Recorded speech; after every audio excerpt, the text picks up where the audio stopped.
So, day 6. Day 6, and we are at Hour 3 at the Berlinale Talent Campus, waiting for crossmedia 2 to start. Yeah, but before that, as you saw, we hit the floor of the European film market. So actually, this was the first day that we were getting serious. This is the hardest and maybe not so much fun part, but the most important part, and the reason why we actually decided to come to the Berlinale. So it was fun. I was one day at the EFM during the 2008 Talent Campus when I was at the Talent Campus itself, and I couldn't much remember how it was. So yeah, I think that slowly I'm getting an idea of what to bring. We made some contacts already, which are quite nice. And what else? For Berlin Junction, we had an Austrian distributor who actually showed interest, and we left a screener with them. Another Italian company that's going to take a look, and so we're going to do the same approach tomorrow. We talked to some other people about the financing possibilities, etc. So it's not that you can get overwhelmed when you get there, but it's not that hard once you get the feeling of what it is that you have to do there. So you just got to be prepared. Get some screeners, business cards, one-sheeters if you have them. I just have barely managed the business cards. And just get out. Very unprofessional for me. Oh yeah, interesting enough, right? The only guys, I was talking to some Indian fellas, and they were the only ones who twisted around immediately. So you go there to sell them something. In my case, it was Kings, and I end up listening to them like they wanting to me sell something. So. Right. So we're gonna try to see the second part of the cross-media talk at the campus, and that's gonna be quite fun as well. Ooh, see you later. Hello everyone, and welcome to this afternoon's panel, the Indie Filmmakers Guide to Cross-Media number 2. The experts here today are Caspar Sonnen, who's a Dutch festival organizer and curator who specializes in new forms of cinema and media art within the digital domain.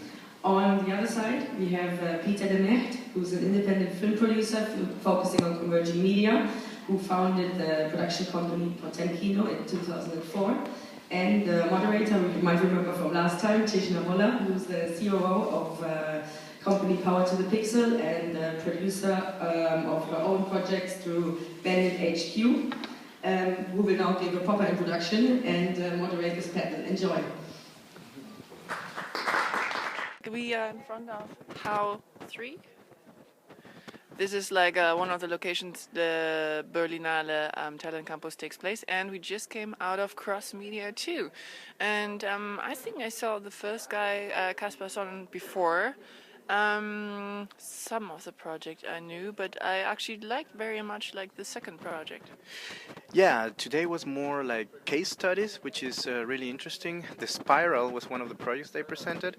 Look it up, thespiral.eu. It's a very interesting project done in with the European Union, and it's a project that transcends from a TV series to an online game to an actual real kind of ARG or alternate reality game. Really interesting. And the other guide is also interesting, the ITVA Lab, which is a documentary festival in Netherlands, which they are supporting also kind of interactive storytelling. So that was really cool. What I also found interesting is that this the Spiral was a Scandinavian, Belgium, Dutch, German, I don't know what co-production, and for me it's an example that something like this actually does work. I mean, I'm pretty sure there's a lot of work which you have to put into some project like this to actually get it going and to get all these together, but inspiring. So some interesting data that you may not get somewhere else is that the entire production was about 6.5 million euros, and about 90% of that went to the actual production of the TV series. That is, this is more or less underlining the message out of the first cross-media talk, where they said, well, just break down your cross-media production into different single packages. You then get funded all by itself, and then you combine it into a bigger cross-media project. Yeah, so check those out, and I encourage you to get some hands dirty into cross-media. and we are off to the next panel. We're gonna which try, is? We're gonna try to see Jane Campion again. We saw her yesterday in another context, but this one is focused on her. So we will try to get that. Please welcome Jane Campion. Panel discussion. We saw clips of her films, and I really liked it. It was very inspiring, and I specifically liked what she said about female directors. She had sometimes a tough time with some guys in the beginning, but basically, like in the end, it's kind of like about being a human being, and that's actually also the experience I have. That like if you don't care about it, others eventually will forget too. Yeah. Well, for me, the talk yesterday was actually much more interesting. I was kind of bored, but I think the problem is mainly because, these talks are moderated by a film historian, so he's interested in other things. And the audience here is a talent campus, so they're filmmakers, they're beginning their careers, they want to know how things get made, how to break in the industry, how they work with actors, and the film historian is just interested in looking at the clips and say, oh, and this actress, and then you won the Palme d'Or, and then you went to Cannes, this kind of things. I was bored until the questions came from the audience, and that's what really got me interested. And the one thing that struck to me was about how she works with actors, and I love that because she said she was actually really intimidated by actors, and at the beginning she just wanted to have friends as actors because then she knew she could control them, because she is always afraid that the actress is going to ruin her work. And then when he worked with Harvey Keitel, she was completely terrified because he thought she wouldn't be able to handle him. So and this process of her working with actors is what most stuck. Nothing to add. Right, so we're splitting now. And watching different films. I'm going to the International now, watching Habi. An Argentinian movie, I think. Habi, I only remember the first part. Habi something. The Foreigner, or the how you would say The Foreigner in Spanish? Habi la extranjera. That's probably it. Yeah. I think this is it, and I can't say it, so I just watch it. Right.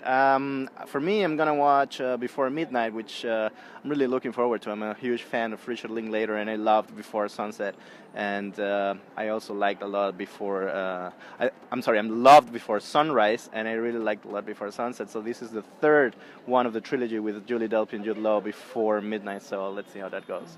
And then I'm watching Interior Leather Bar, which we wanted to watch, but we didn't get tickets the other day, so I'm doing this one. And we do split reviews after. Yeah, we'll let you know how that goes. So I just saw Before Midnight by Richard Linklater with Julie Delpy and Ethan Hawke. I think I said Jude Law earlier, but of course I meant Ethan Hawke. I think I have to say I'm a little bit disappointed, unfortunately, because I felt their relationship was not believable at all. I mean, this whole charm of the first two movies was kind of lost. It kind of picked up towards the end. The second half, it's actually where I thought the movie should have started, which is, well, I won't tell the story, but anyway, I think it is a little bit unbelievable how the setting is presented in this film, and I don't know, the whole Greek backdrop I felt it was very underused. What in the other two movies, for example, that are set in Vienna and Paris, the cities themselves play a pivotal role in the whole story. Here, it does not make a difference at all. I don't know. I don't have much to say other than okay, it gives some kind of closure to the whole story of these characters that we've been following for 20 years, or almost 20 years. But I'm not sure. I'm gonna have maybe to watch it later. Maybe I had too much of an expectation, but well, let's see what Juliane has to say. Well, this is actually the third time I'm saying a couple of things right now. It's already the next morning, but I screwed up my recordings last night. My camera is just not working. So I saw first Habi the Foreigner. Es muy linda la sala en la que nos toca estrenar. Es la primera vez que vamos a ver la película. Quiero dedicarle esta proyección a la actriz principal, que nunca la vio. Esperemos que se quede hasta el final. A Martina Juncadera. Bueno, y agradecerle a cada uno de ustedes por estar acá. Y espero que les guste la película. I had an issue. I didn't understand the film. I missed actually a very important point in the beginning, which is that the girl, the protagonist, wants to not run away from home, but she is 20 and she wants to find herself and just escapes home basically. And I thought she actually likes it home, and therefore like the whole film didn't make any sense to me until it almost was over, and I was like, what the fuck is she doing? So the girl, she's like in the big city, Buenos Aires, and then she has to drop off some packages for her mom, and she goes into this one house where she doesn't find the address and bumps into a funeral. I think it's like a Muslim funeral, and she takes things home and takes on a different identity from this girl she was actually witnessing the funeral from. And she's diving into this Islam community, which is very small in Argentina. And I was just asking myself, why the hell would somebody want to do something like this? So I found the film really boring, and I found the film really shitty. And as I said in the final analysis, she wanted to actually just run away from home. So I don't know what to say. I listened to other people who really liked it. I didn't. Second film I watched yesterday was Interior Leather Bar, and I loved that one. As a filmmaker, it's such a pleasure to be here at Berlinale. It's been quite a wild ride for me, and I can't tell you how excited I am to be here. I don't want to say really anything about the film. It's a bit of a ride. It's 60 minutes. There's plenty to talk about afterwards. I'll be here afterwards with one of the actors, Christian Patrick, and we'll be here to answer any questions you have, so I hope you enjoy the film.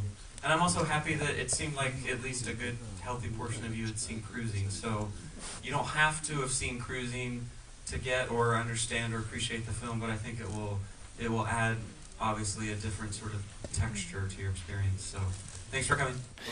I actually missed my film partner, Xavier, because I think he would have enjoyed like the Q&A after. The director has done many of the scenes improv style, just gave his actors points A, B, C, and said like you have to reach those points no matter how, and the rest was improvised. So it was really a blurry like the transition between fiction and documentary were blurred, and you didn't know what was what. And also in the Q&A, the director after said like, well, he didn't know sometimes if the main actor was acting or if it was for real. And I think he made a really good piece of work to encourage artists to use sex as a storytelling tool, and that was his intention, to show that sex can be used and it's not a taboo. It can be used, it should be used as a storytelling tool, and I think he completely succeeded. I loved the film. I think it was really cool. It was special, slippery, but I enjoyed that one very much.